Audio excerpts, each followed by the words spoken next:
It made me sick when I heard that. I can't believe we would stoop to that, appraisers. And then just a few days later, I saw someone actually post a report online.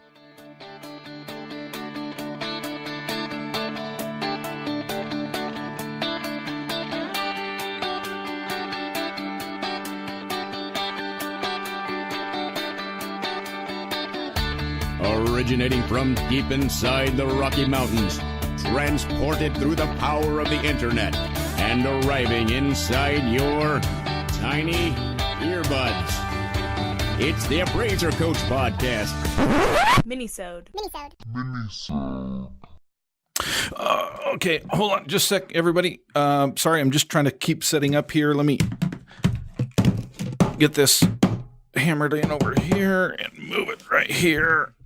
And perfect. And sorry, hold on a sec. I'm just trying to crawl up here. Oh my gosh, my knees. Okay. All right. Okay. Sorry about that. I have my soapbox set up. I am now on top of it. Hang on. I'm about to go off. Dustin Harris hanging out in the podcast chair. Welcome. Welcome to another mini-sode. I want to remind you that we are sponsored by Anow Software. Of course, Anow is the software that I use to manage everything that happens in my appraisal office. I absolutely love it. Love it because it makes it so easy to be a business owner. You can check them out by going to anow.com/coach. One more time, it's anow.com/coach. Okay, all kidding aside, folks, yes, I am going to be a bit on a soapbox today, and I apologize for that. I don't normally do this. I sometimes just let things roll off my back, and maybe I should here too. I'm still questioning whether or not this is actually going to make it to air.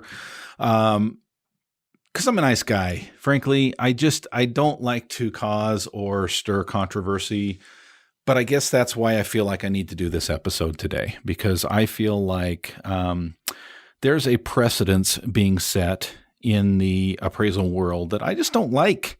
Let me set it up. A couple of days ago, as of this recording, I was online. I was on Facebook. I was on one of the forums, and somebody had jumped on and basically said, "Hey guys," and I kid you not, the conversation was basically, "Hey guys, I'm reviewing another appraiser's report, and I don't like what I see, and I think this appraiser needs to be called out. And so, what are your thoughts about me posting his appraisal online, and we can all just kind of, pick through it?" And I'm telling you, folks, I just got a sick feeling in my stomach when I heard that. And I didn't comment. I just left it alone. I popped my popcorn and watched the comments roll in. Last time I checked, they did not post the other appraiser's report online, thankfully. But you know what? A few days later, I got an email from an outlet, and somebody had posted someone else's quote unquote appraisal. And that was kind of the point that he was trying to make, that it wasn't, necessarily an appraisal. And you know what? I concede most of the points that were being made in the article.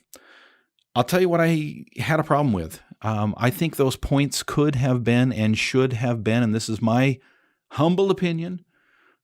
By the way, are opinions ever humble if you point them out as being humble? I just question. In my humble opinion, I think the point could have been made, and the appraiser's name and license number and all the confidential information could have been left off. That's my opinion, and that's kind of what I want to talk about today. I want to tell you a true story. I'm not saying this is the way that life should work. I'm just telling you this is the way life did work. When Dustin Harris was a new appraiser, and I was in Logan, Utah, that's where I started my appraisal practice. And I also appraised southern Idaho at the time. And I would frequently cross the border and appraise. And let's face it, folks, I'm just going to tell you flat out, I sucked as an appraiser to begin with, as we all did.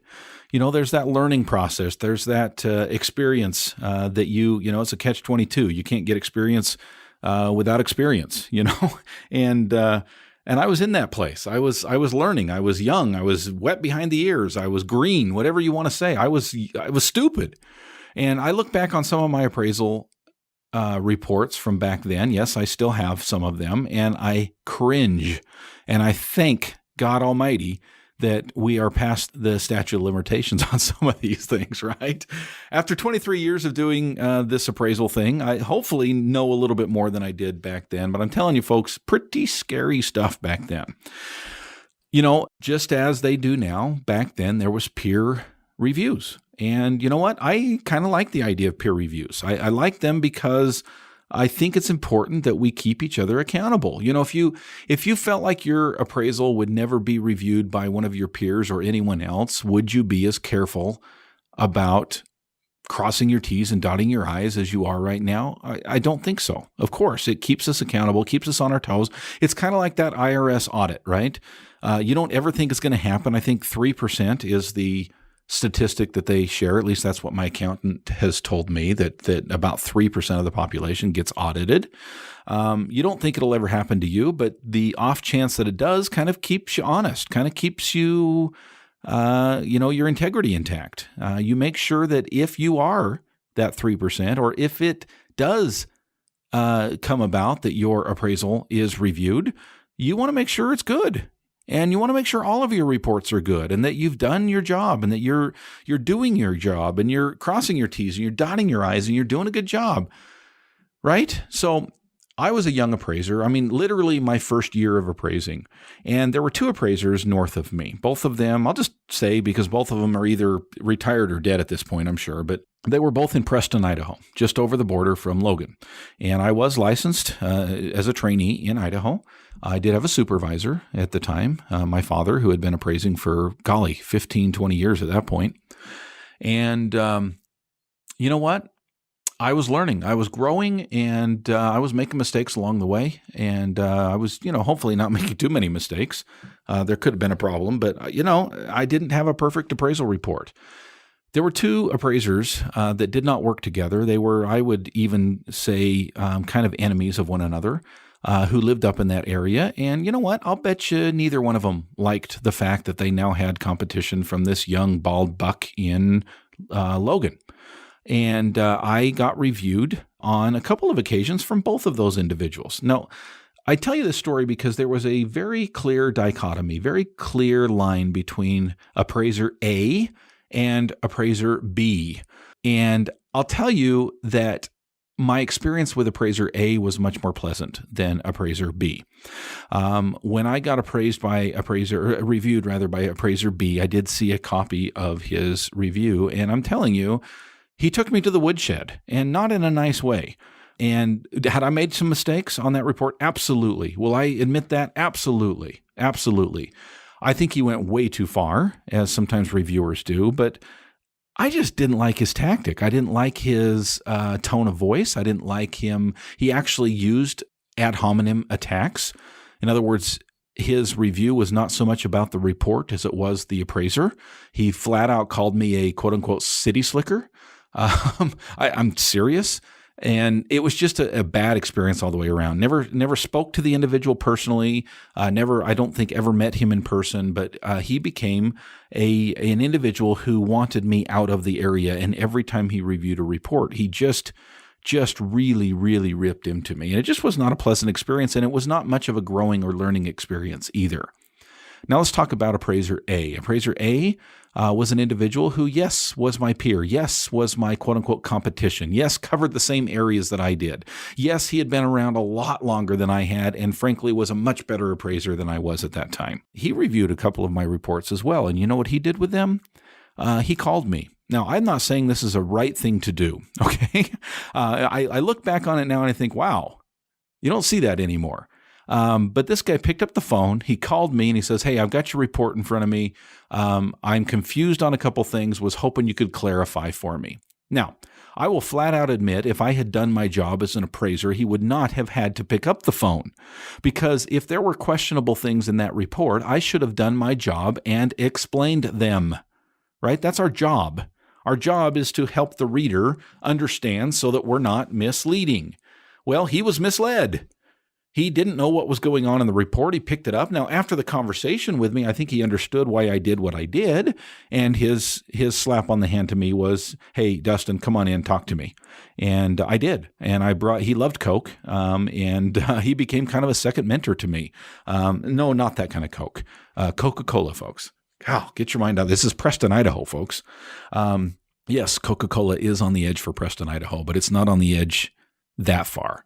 So I would go get a bottle of Coke from the local convenience store on a pretty regular basis. I would say at least once a quarter and maybe even once a month. I would go in and I would bring a bottle of Coke and I'd sit it on his desk and we would sit and chat for an hour and a half. And he would talk to me about the market and he would talk to me about adjustments and he would talk to me about all of these things that frankly peers, competition shouldn't be doing with one another, but he did. He was a great guy. And instead of feeling threatened by me, he was kind. He was generous. He put his arm around me and said, "Hey, listen, little grasshopper, let me teach you a few things." And I cannot tell you how much I appreciated him and his advice. And we shared data and we shared information. It was an area that didn't have an online MLS. And man, it was good to get to know that guy. And I'm telling you, folks, it was a complete opposite experience that I had from the other Appraiser B, who also didn't like me for competition, but instead of just treating me like a human being, honestly treated me like a piece of trash. Folks, I hope that we're not stooping to that level as peers. Now, this was long before the internet. I'm sure the internet was invented at that time. It was 1996, right? The internet was out there, but it wasn't a big thing. It certainly wasn't what it is now with the social media. I hope we're not doing the same thing that Appraiser B did to me back then, now just taking it to the online world. Speaking of online, I want to pause here and remind you that we are sponsored by ANow software. ANow, of course, is the software that I use to manage everything online. When I say everything, I mean every appraisal report. I mean my appraisal business. It is incredible. It allows me to, from my smartphone, from my tablet, from my laptop, from my desktop, wherever I might be, I can log in and find out what's going on with each and every order and my business as a whole. Folks, if you've not tried ANow software, what are you waiting for? Go to anow.com/coach and get 3 free months to the All-Star team. Again, it's anow.com/coach. And we have a brand new sponsor here today, folks. So grateful to have. And by the way, this will come in handy as we get into the second part of the minisode today. You'll understand why in just a bit, but this is called Redact It. Redact It. I'll tell you, folks, here's the thing. When you get reviewed or you have to, let's say you have to send out a report to one of your clients. They want a sample report, right? I get this question all the time. Dustin, what do I need to redact? What do I not need to redact? What can I leave in? What do I need to take out? Let's talk about the confidentiality rule or the ethics rule, but the confidentiality section of the ethics rule within USPAP. What can I do? What can I not do? Folks, stop worrying. Just use Redact It. Redact It, basically, you put it into the portal and it basically takes out everything. It's amazing. You can do an entire appraisal report, stick it in, redact it, and within seconds, none of the information that you put in that report is there. It's all blank. It's like starting with a fresh, clean slate. A 1004, completely blank, no parts filled out at all. You'll never have to worry about whether or not you took out enough information. Redact It takes it all out. Folks, appraisers, get Redact It, and don't be called out for your crap.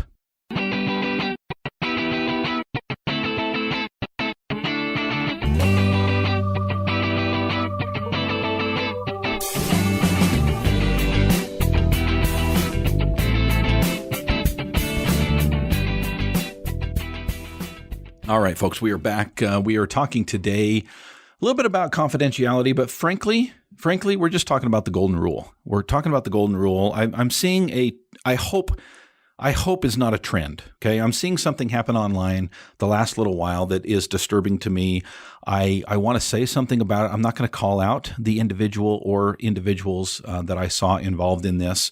I respect individuals and specifically respect one of the individuals, very much so. I've read this individual's information in the past and highly respect where he and his opinions come from. I just think it is a dangerous thing to start posting appraisal reports online. Now, let me tell you why. First of all, let's talk about the ethics rule of USPAP. I am not a USPAP instructor. No, I don't have Tim on the program today, but I think he would agree with me when we talk about confidentiality, and that, of course, is a now subset of the ethics rule. we are not talking about what we're talking about today. At least I don't think so. I don't know where these individuals received the reports. The first one, I guess I do. The one on Facebook specifically, I think said that they were reviewing a report. So they were asked by a client to review a peer's report, and they thought it was so bad that they were asking about possibly posting it on Facebook so that everybody could poke at it and make fun of it. I tell you, it made me sick when I heard that. I can't believe we would stoop to that, appraisers. And then just a few days later, I saw someone actually post a report online. And you know what? I don't have so much a problem with that report being posted online. What I had a problem with is that this individual did not use Redacted. By the way, that's a tongue-in-cheek sponsor, if you didn't catch that. And get rid of at least the appraiser's name. I think the address of the property probably should have been redacted. There's several other things that I just think would have been in better taste had it been redacted. Make your point. The point was, hey, this isn't really an appraisal report, and it's got all kinds of USPAP violations. Fine.